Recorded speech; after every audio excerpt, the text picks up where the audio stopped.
Cause તમારા હૃદયથી નજીક હોય, ઓર્ફનેજ હોય, ચિલ્ડ્રન્સ એક્ટિવિટીઝ હોય, મેડિકલ એક્ટિવિટીઝ હોય, એજ્યુકેશનલ એક્ટિવિટીઝ હોય, પણ ત્યાં નિસ્વાર્થ ભાવે સમાજ અને ધર્મના કાર્ય માટે તમારે આપવું જોઈએ. આ થિંક ડિફરન્ટ છે. કેમ સમાજમાં દરેક વ્યક્તિ આ માનતી નથી, ઘણાને ખબર પણ નથી કવું કરવું જોઈએ, ઘણાને ખબર છે, માહિતી છે, પણ કરી શકતા નથી. પૃથ્વી પર આમાં 1 થી 2% લોકો જ આવે છે. ટોટલ પૃથ્વી પર જેટલી વ્યક્તિઓ છે કે જેને સામાન્ય મનુષ્ય કરતા કંઈક વધારે ભગવાને આપ્યું છે, એમાંથી 1 કે 2% જ લોકો આ સમજે છે. તો યુ બીકમ ડિફરન્ટ. કેવી રીતે? કે તમે સમાજના એક અવિભાજ્ય અંગ થાઓ. You succeed different. કઈ રીતે?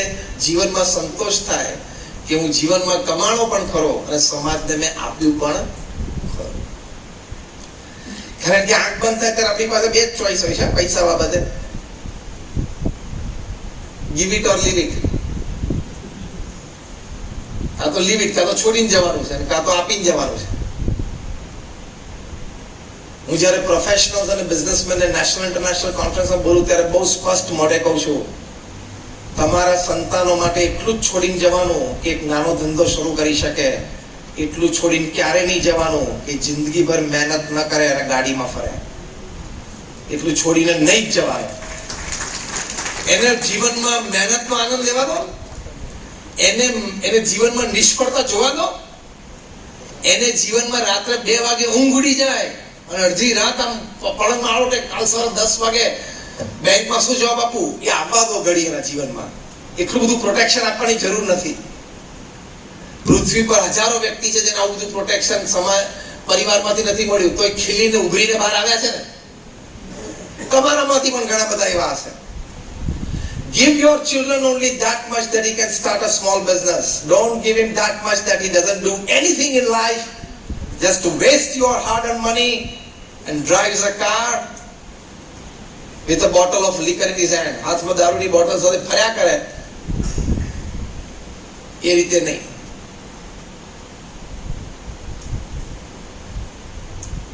તો એ આપણે સમાજને આપ્યું કહેવાય. તમારા સંતાનોમાંથી મહેનત, આત્મવિશ્વાસ એ હણી લેવાનો તમને અધિકાર નથી. હા કે ના? આ થોડી મેં નવી વાત કરી એવું લાગે તમને? તમને તો એમ છે એટલું સરસ કારખાનું કરીને પછી 2 કારખાના કરે એટલે 2 દીકરાને એક આપી શકો. એક કરો એની હું ના નથી પાડતો, પણ દીકરાને તૈયાર ગાદીએ નહીં બેસાડો. એ ભણીને આવે ને એટલે 2 વર્ષ બહાર બીજા શહેરમાં નોકરી કરાવવાની, જે અમારા સુરતમાં ધોળકિયા પરિવારમાં કરે છે.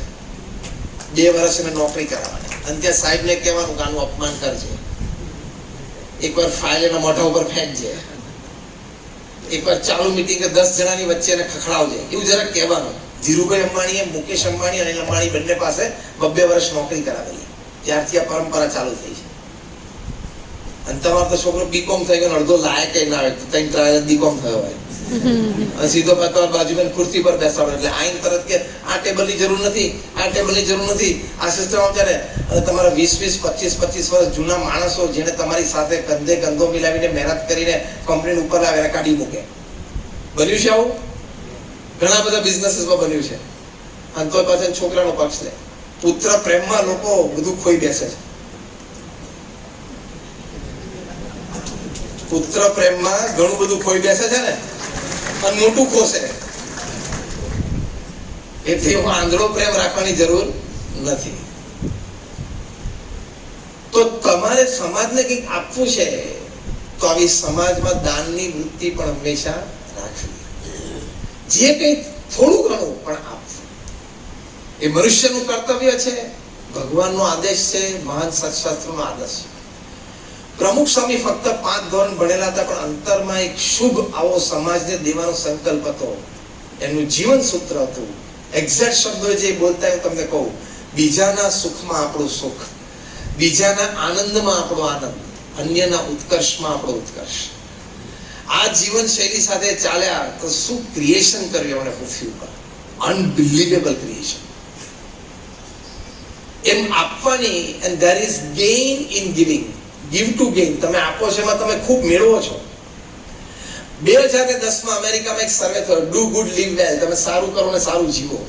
એ સર્વે અંતર્ગત લગભગ 8 થી 10,000 વ્યક્તિઓનો સર્વે થયો. પહેલું ગ્રુપ હતું અડધું 4-5 હજાર વ્યક્તિઓનું, જે લોકો સ્વયંસેવક તરીકે ક્યાંક જોડાયેલા હતા, કોઈ સમાજસેવી સંસ્થામાં અથવા તને મને ધને કઈક રીતે એમાં જોડાયેલા હતા. બીજા અડધા ગ્રુપ હતા 4-5 હજાર લોકોના, એ લોકો ક્યાંય જોડાયેલા નતા. Fine, okay. 10 વર્ષના સર્વે, આઈ થિંક 25 યર્સ, લગભગ 25 વર્ષ સર્વે ચાલ્યો હશે. અને પછી કન્ક્લુઝન પેપરમાં લખ્યું કે જે લોકો નિત્ય તને મને ધને કોઈક રીતે સમાજ સેવા સંસ્થા સાથે સેવા ભાવનાથી જોડાય છે, એ લોકોને શું શું લાભ છે. બહુ લાંબુ લિસ્ટ છે. તમે આજે રાત્રે ગૂગલ ઉપર અથવા આજે ટાઈમ નો કાલે, હમણાં રવિવાર આવે છે, શનિ રવિવાર, ગૂગલ પર નાખજો ડુ ગુડ લીવ વેલ, એટલે તમને આ કોઈ કન્ક્લુઝન રિપોર્ટ વચ્ચાશે. પહેલું, they had lesser pills to take, fewer hospital visits. જે લોકો સેવા કરે છે એ લોકોને ગોળીઓ ઓછી ખાવી પડી, હોસ્પિટલ ઓછી વાર જવું પડ્યું. બીજો લાભ, those who were regular volunteers, ક્યાંક સમાજ સેવા સંસ્થામાં જોડાયેલા હતા, they had an optimistic outlook of life. એ લોકોને જીવનમાં હંમેશા સકારાત્મક ભાવ રહેતો હતો. ના, સારું થાય, થઈ જશે, પ્રશ્ન છે પણ હલ થઈ જશે, કોઈ મદદ મળી જશે, કંઈક સુધી જશે, આપણે શું કામ રોઈને બેસી જવું. એવો જે સકારાત્મક ભાવ, એમાં 24 કલાક કાઢવા ને બહુ રેર હોય છે. દિવસમાં 2-4 વખત તો દિવસ પીધેલું મોડું થાય જ. કોઈ કડવી કઢી પીવડાવી દીધી ને ઉતરેલી થઈ જાય. પોઝિટિવિટીમાં, ઓપ્ટિમિસ્ટિક એટીટ્યુડથી જીવનમાં જીવવું 24 કલાક 365 દિવસ ને 70 વર્ષ બહુ ચેલેન્જિંગ છે. નહીં તો ડિપ્રેશનમાં લોકો જતા રહે નાના મોટા પ્રશ્નોમાં. At any given time when you are talking of stress and depression, પૃથ્વી ઉપર 20 મિલિયન 2 કરોડ લોકો અત્યારે ડિપ્રેશનથી હેરાન થાય છે. કોઈ પણ સમયે તમે ડિપ્રેશનનો શબ્દ બોલો એટલે 2 કરોડ લોકો છે જ પૃથ્વી પર. એમાંથી મોર દેન 2 મિલિયન એ લોકો દર વર્ષે આપઘાતનો પ્રયત્ન કરે છે. એમાં કેટલા સફળ થાય છે નથી થતા એના કોઈ આંકડા નથી, પણ પ્રયત્ન તો એ લોકો કરે છે. તો કેમ ડિપ્રેશન અને સ્ટ્રેસ આવે છે? કારણ કે તમે હંમેશા સ્વાર્થની પ્રવૃત્તિ કરી, નિસ્વાર્થની ના કરી. નિસ્વાર્થ ભાવે સમાજને આપ્યું હોય ને, એ ક્રિયામાં એટલી તાકાત છે, એ ભાવનામાં એટલી તાકાત છે. અને તમારા દાનના લીધે 2 ચહેરા મલકે, એ મલકાતા ચહેરા, એ સ્માઇલ, એ તમારા ડિપ્રેશન વખતે that smile has the power to kill your depression. એટલી તાકાત એ સ્માઇલમાં રહેલી છે.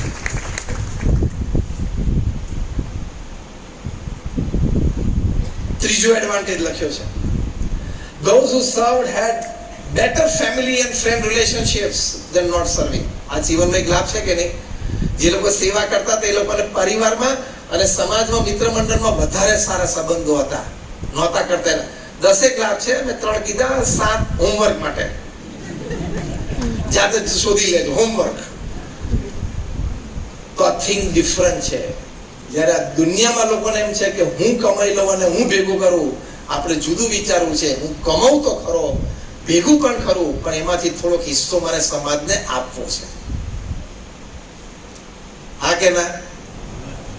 બિફોર આઈ ડાય, હું મરું એ પહેલા કંઈક પૃથ્વી ઉપર વજન, પૃથ્વી એમ ના કે ભારે પડી ગયો,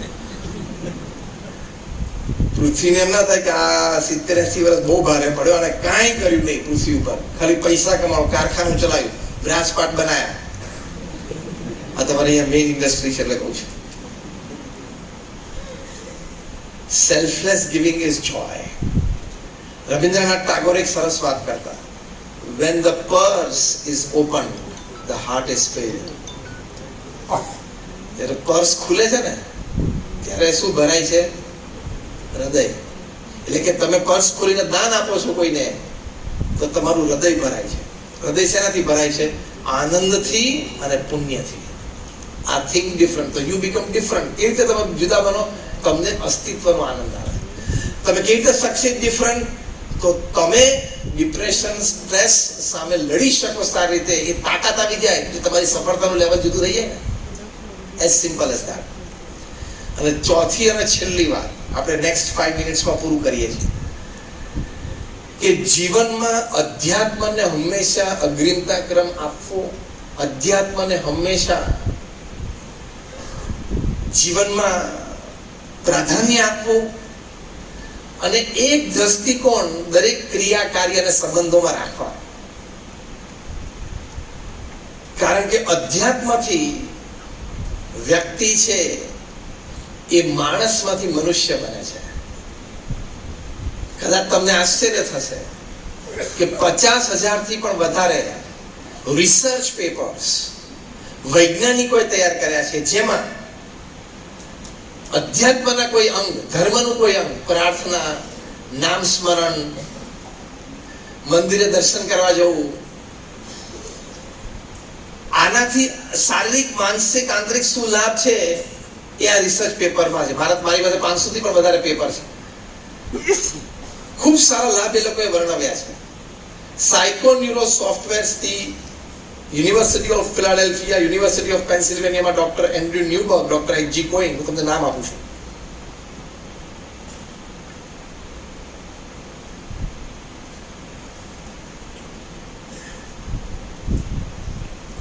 એ લોકોએ સાયકોન્યુરો સોફ્ટવેર્સ થી જ્યારે આપણે નામ સ્મરણ કરીએ ત્યારે બોડીમાં કયા પ્રકારના હાર્મોન્સ રિલીઝ થાય છે, એની આપણી પર શું ઇફેક્ટ થાય છે, એનું સંશોધન કર્યું. અને એ લોકોએ નક્કી કર્યું કન્ક્લુઝન રિપોર્ટમાં, બંને વૈજ્ઞાનિકોએ, ભગવાનના નામ સ્મરણથી તમારી યાદ શક્તિ વધે છે, તમારો કોન્ફિડન્સ અને સેલ્ફ અને વિલ પાવર વધે છે. ભગવાનના નામ સ્મરણથી તમારી દુઃખ સહન કરવાની શક્તિ એટલે બફર કેપેસિટી વધે છે.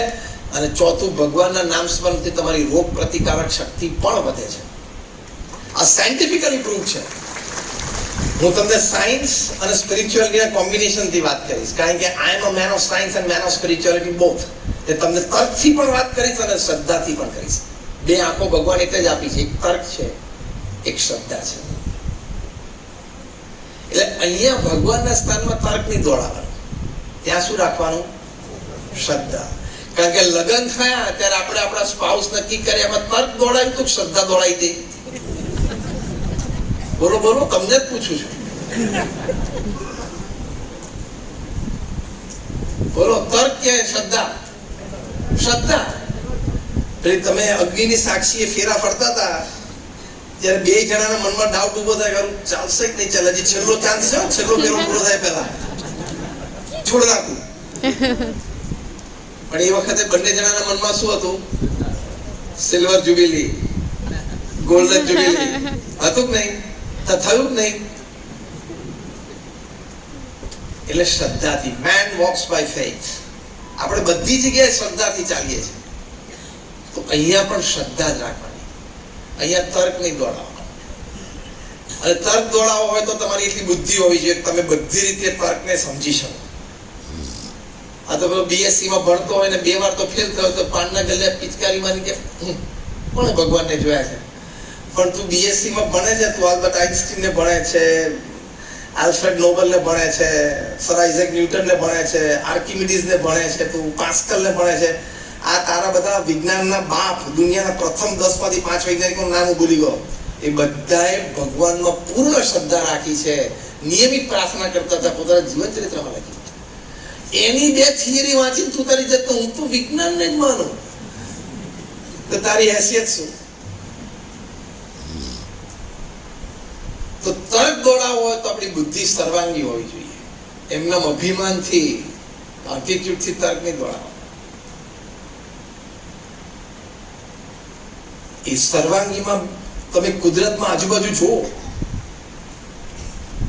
વૈજ્ઞાનિકો કહે છે કે ચંદ્ર જેટલો દૂર છે પૃથ્વી પરથી, એનાથી ખરી 50,000 કિલોમીટર જો નજીક હોત ને તો પૃથ્વી ઉપર સમુદ્રના પાણી ભરતી રૂપે, ભરતી અને ઓટ ચંદ્રના ગુરુત્વાકર્ષણથી થાય છે, તો પૃથ્વી ઉપર ભરતી 12 ફૂટની દિવસમાં 2 વખત ફરી વળે.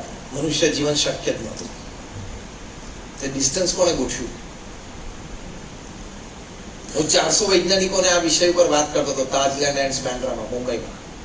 મેં એમને સિમ્પલ પ્રશ્ન પૂછ્યો, બહુ સિમ્પલ. મેં કહું તમને ભગવાનનું અસ્તિત્વ તર્કથી તમારી બુદ્ધિ ભેદાઈ જાય એવું એક નાના તર્કથી સમજાવી દો, અને તમારામાંથી કોઈ આ પ્રશ્નનો જવાબ નહીં જ આપી શકે એવું મેં વૈજ્ઞાનિકોને કીધું. તમને આજે કહું છું. મેં કહ્યું હું તમારો હાથ પકડીને આમ ખેંચ્યું એટલે મેં શક્તિનો ઉપયોગ કર્યો, હા કે ના? હા કર્યો. મારી કઈ શક્તિ વપરાડી ને, એ શક્તિ મને પાછી કેવી રીતે મળે છે? શ્વાસ લેવાથી, પાણી પીવાથી, ઊંઘ લેવાથી, ખોરાક લેવાથી, વ્યાયામ કરવાથી ઇત્યાદિ. એ શક્તિ મને પાછી મળે છે. તો ગુરુત્વાકર્ષણ 8 અબજની વસ્તીને, બીજા બધા ઢોર ને પ્રાણી ને બધા ખેંચે છે નીચે, તો એ શક્તિ વપરાય છે ગુરુત્વાકર્ષણ.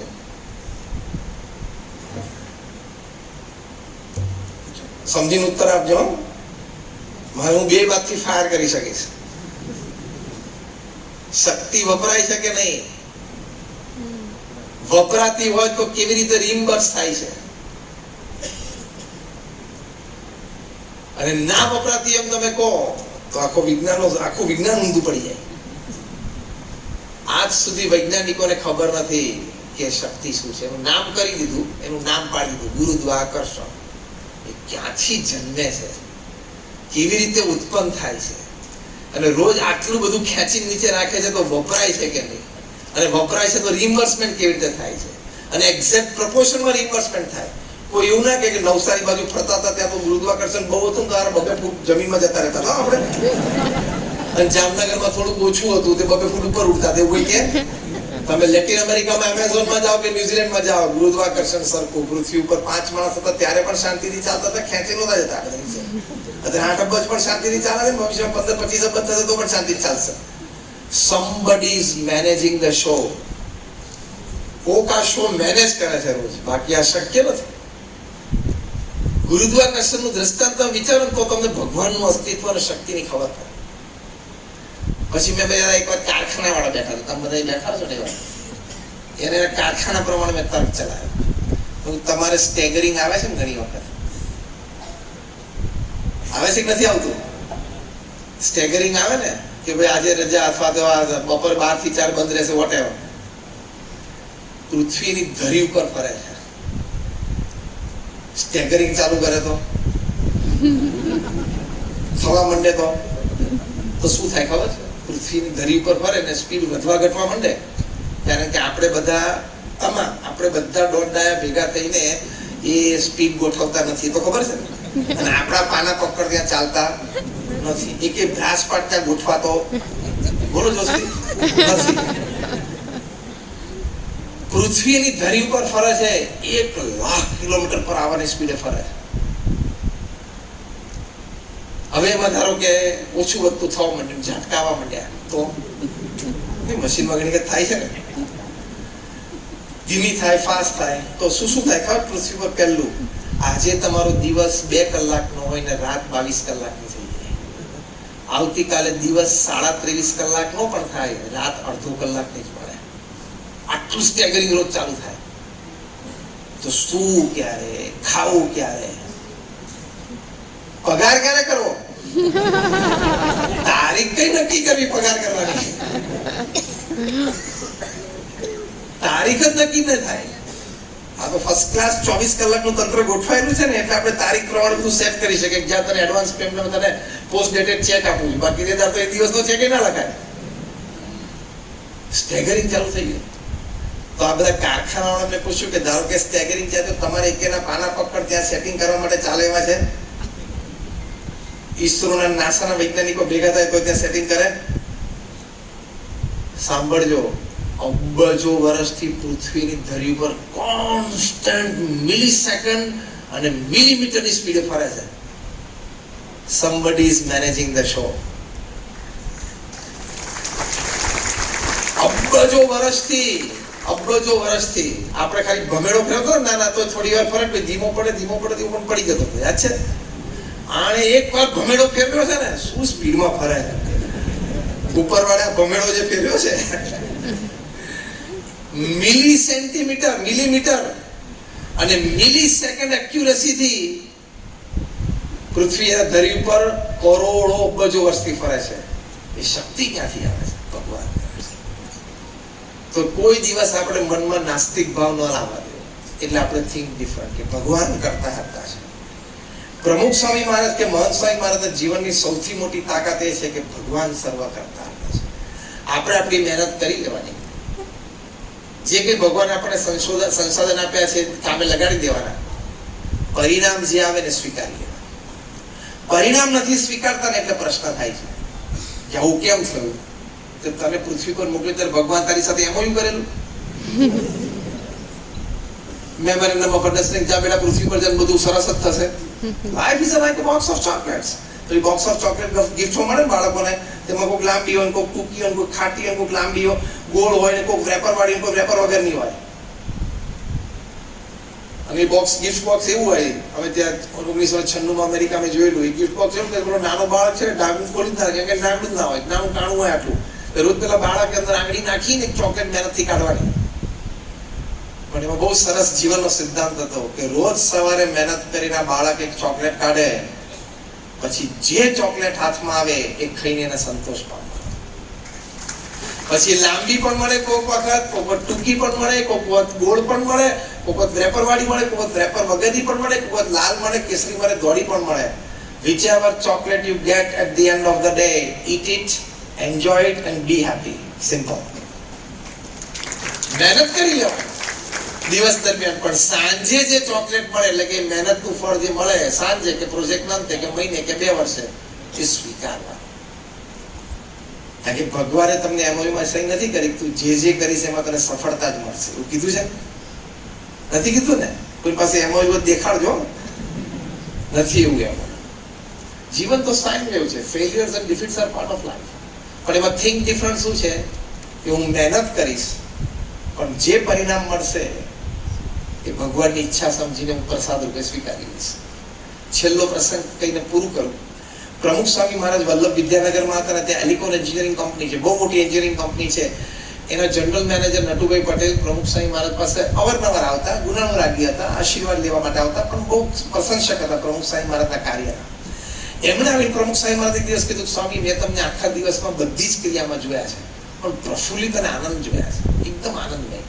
સવાર મેં તમને પ્રાતઃ ભ્રમણ કરતા જોયા છે, પ્રાતઃ પૂજા કરતા જોયા છે, તમને વહીવટી મીટિંગમાં બેઠેલા જોયા છે, ફોન પર વાત કરતા જોયા છે, પત્ર લેખન કરતા જોયા છે, લોકોને મળતા જોયા છે. ક્યારેય તમારા ચહેરા ઉપર મેં અશાંતિ નથી જોઈ, દુઃખ નથી જોયું, તણાવ નથી જોયો. ક્યારેય તમારો ચહેરો મેં કરમાયેલો જોયો નથી. અને હું એક મોટી એન્જિનિયરિંગ કંપનીનો જનરલ મેનેજર છું, માલિક તો છું જ નહીં, કર્મચારી નંબર 1 છું. પણ તોય સાંજ પડે એટલો બધો સ્ટ્રેસ હોય તો મોઢું કરમાઈ જાય. અને અમારા જેવા ઘણા છે, પછી એમને વાત કરી કે અમારા જેવા ઘણા છે, એટલું બધું સાંજે સ્ટ્રેસ આવી જાય કે સાંજે પછી 2 ઘૂંટડા પીવે ને તો ઊંઘ ના આવે, છાસના. 2 ઘૂંટડા પીવે નહીં ને તો ઊંઘ ના આવે. અને તમે આટલી પ્રવૃત્તિની વચ્ચે ને પછી નટુભાઈ પટેલે કહ્યું, સ્વામી મારા કરતા તમારી જવાબદારી ઘણી મોટી છે. કેમ?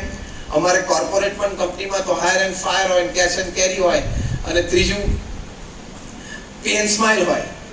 કર્મચારીને માલિકનો પગાર ગમતો હોય તેના ચહેરા ઉપર સ્મિત હોય, અને માલિકને કર્મચારીનું કામ ગમતું હોય એટલે માલિકના ચહેરા ઉપર સ્મિત હોય. બેમાંથી જે ઓછું થાય એટલે પેલાનું સ્મિત ઓગળી જાય. અને તમારે એનજીઓમાં જ્યાં કામ અમે કરીએ છીએ ત્યાં સવ એન્ડ સ્માઇલ હોય, સેવા કરવાની, ચહેરા પર આનંદ હોય. જો મેં બીએપીએસ ના સંતો, અમારી પાસે બેંક એકાઉન્ટ નથી, અમે પૈસા નડતા નથી. હું 32 વર્ષથી નેશનલ ઇન્ટરનેશનલ પ્લેટફોર્મ્સ પર બોલું છું. I don't charge a single penny, 1 રૂપિયો પણ કોઈની પાસે લેતો નથી.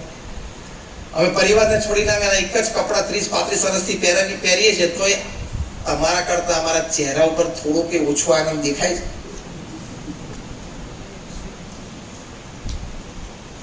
જે છેલ્લી 2 વાત કરી ને, સેવા અને ભક્તિ. પ્રમુખ સ્વામી મહારાજને પ્રશ્ન પૂછ્યો, પ્રમુખ સ્વામી સુંદર ઉત્તર આપ્યો. પ્રમુખ સ્વામી મહારાજે કહ્યું કે શ્રીમદ ભગવદ્ ગીતામાં ભગવાન કૃષ્ણે અર્જુનને સરસ વાત કરી છે કે કર્મણ્યેવ અધિકારસ્તે મા ફલેષુ કદાચન, કે અર્જુન તું તારું કર્મ બરોબર કર, ફળ હું નક્કી કરીશ. બસ આ સમજી એટલે કોઈ દિવસ જીવનમાં સ્ટ્રેસ અને ટેન્શન નહીં કે મેં આટલો સરસ પ્રોજેક્ટ કર્યો કેમ ફળ ના મળ્યું, મેં સંબંધમાં આટલો બધો પ્રયત્ન કર્યો સંબંધ કેમ બંધાણો નહીં. નથી ભગવાનની ઈચ્છા, ન બંધાણો, ન થયું, કર્મ નહીં જવાનું. અને આ પ્રમુખ સ્વામી મહારાજે કહ્યું ત્યારે નટુભાઈને થયું, સ્વામી આ સિદ્ધાંત સાચો છે. પ્રમુખ સ્વામી મહારાજે કહ્યું, અમે સવારથી ઉઠીને જે અમારે સેવા કરવાની હોય એમાં ભગવાને અમને જે બુદ્ધિ શક્તિ આપી છે અમે ઉમી દઈએ. પણ સાંજ પડે, સંધ્યા આરતી કરી ત્યારે ભગવાનને પ્રાર્થના કરે કે તમારે જે ફળ આપવું હોય તો આપો, ના આપવું હોય તો કઈ નહીં, મને આનંદ છે. એટલે 70-80 વર્ષ જીવવું એમાં કઈ રોતા રોતા થોડે જીવાય. 2 વસ્તુ ના મળી તેમાં રોવાય થોડે? ક્યાં રોડ ઉપર ફરીએ? હા કે ના? મર્સિડીઝ ના મળી તો હુન્ડાઈ, 4 પૈડા તો મળે. આવું જીવનનો બહુ મોટો સિદ્ધાંત શીખવાડું છું. મર્સિડીઝ ની ઈચ્છા હતી ને પ્રયત્ન કરી લીધો, પણ ધારો કે ના થયું તો ઊંડાઈ તો ઊંડાઈ. 4 પૈડા તો છે. લોકો પાસે ચાલવા માટે પગ નથી, તારી પાસે 4 પૈડા છે, એટલો તો આનંદ કર. This is thinking different. એટલે જ્યારે દુઃખ આવે ને, જ્યારે ઓછું આવે ત્યારે આપણાથી દુઃખી હોય ને એનો વિચાર કરો. તમને થાય મારા કારખાના મારો 10 કરોડ થી આગળ પ્રોફિટ વધતો જ નથી, પણ કેટલા એવા છે બિચારા 25 વર્ષથી કામ કરે છે, હજી કરોડ ઉપર નથી ગયા. એમ રાઈટ ઓર રોંગ? પ્રમુખ સાહેબમાં કહ્યું જે પરિણામ આવે ને એ સ્વીકારી લેવાય. જો તમને લોજિકલી કહું કે તમે આ વાત કેટલી સાચી છે, તમને બધા હું 2 પ્રશ્ન પૂછીશ, બધા આ પાડશો, કોઈ ના નહીં પાડી શકો. Challenge and guarantee. પ્રશ્ન 1, આપણને બધાને અનુભવ છે, ઘણી વખત બહુ સારું પ્લાનિંગ કર્યું, બહુ સારું એક્ઝિક્યુશન કર્યું, ટીમ વર્ક સારું હતું, રિસોર્સિસ હતા, તો પરિણામ સફળતામાં ન મળ્યું, ઓછી સફળતા મળી અથવા ફેલ પણ ગયા. હા કે ના? રિવર્સ પણ થયું. કોઈક વખત ટાઈમ કન્સ્ટ્રેન્ટ હતો, બરોબર પ્લાનિંગ ના કરી શક્યા, એક્ઝિક્યુશન ના કરી શક્યા, ટીમ વર્ક સારું નહોતું, આપણને પોતાને અસંતોષ હતો કે આ કામ પ્રોજેક્ટ જામતો નથી, આમ મજા નથી આવતી, તો ધાર્યા બારનું પરિણામ આવી જાય છે કે નહીં ઘણી વાર? હા કે ના? તો આની પર વિચાર કર્યો છે કે કોઈક વખત એ હું જ માણસ છું, જે મેં બહુ સારું પ્લાનિંગ કરેલું, ગયા પ્રોજેક્ટમાં બધું હતું તો એ સફળતા ના મળી, અને આમાં ઓછું હતું તો એ સફળતા મળી. ધેટ મીન્સ ભગવાન કૃષ્ણએ ગીતામાં વાત કરી છે સાચી છે, પ્રમુખ સાંઈ મહારાજે વાત કરી સાચી છે કે આપણે આપણું કર્મ વ્યવસ્થિત કરી લેવાનું, પરિણામ ભગવાન નક્કી કરે છે. બસ એ સ્વીકારો એટલે આનંદ જીવનમાં. This is thinking different. 12 લોકો પ્રોફેશનમાં છે, મોટિવેશનિંગમાં પેલામાં આ ચાવી ચડાવે, it will happen, do it, why can't it happen. Why can't it happen શું? બાપુજી બેઠા છે ઉપર, એ નક્કી કરે છે. નથી કેમ થતું શું? આ ઉપર બેઠા એ નક્કી કરે છે. આ સમજણ એટલે કે આ સમજણ આપણે દ્રઢ કરીએ, એમાં માય કાંડલાપણું નથી, એમાં કમજોરી નથી. સમજો, કમજોરી અથવા આળસપણું નથી. મેં કીધું જીગરથી 8 કલાક આપણે આપણા કાર્યક્ષેત્રમાં તનતોડ મહેનત કરી લેવાની, પણ સ્થિરતા માટે અને આનંદ માટે આ વિચાર દ્રઢ કરવાનો કે મહેનત પછી જે પરિણામ મળશે ભગવાનનો પ્રસાદ સમજી હું સ્વીકારીને આનંદ મારીશ. Under any circumstances, I will remain happy. This is thinking different. So you succeed different as a human being. કોઈ પણ સંજોગમાં મારો આનંદ ઓછો ના થવો જોઈએ. અને તો 70-80 વર્ષ જીવવું અને રોતા રોતા થોડે જીવાય. હા કે ના? એટલે આજથી રોવાનું ખાલી જગ્યા પૂરતા આવડી ગયા તમને લોકોને. એટલે કલાકનો 1.25 કલાકનો મેં ક્લાસ લીધો, એ પાકો બરોબર કર્યો કે રોવાનું, કોઈ વાતમાં રોવાનું જ નહીં, આનંદ જ કરવાનો. જીવનમાં ઘણું બધું મળશે એનો આનંદ, અને જીવનમાં ઘણું બધું જશે તો નહોતું નસીબ, ભગવાનની ઈચ્છા હશે. ગયા જન્મમાં મેં એનું લીધું હશે, આ જન્મમાં એ લઈ ગયો, લઈ જવા દે. એવી સમજણ દ્રઢ રાખી તો શાંતિ રહે, સ્થિરતા રહે અને આનંદ રહે. This is thinking different, be different and succeed different. Thank you. Jai Swami.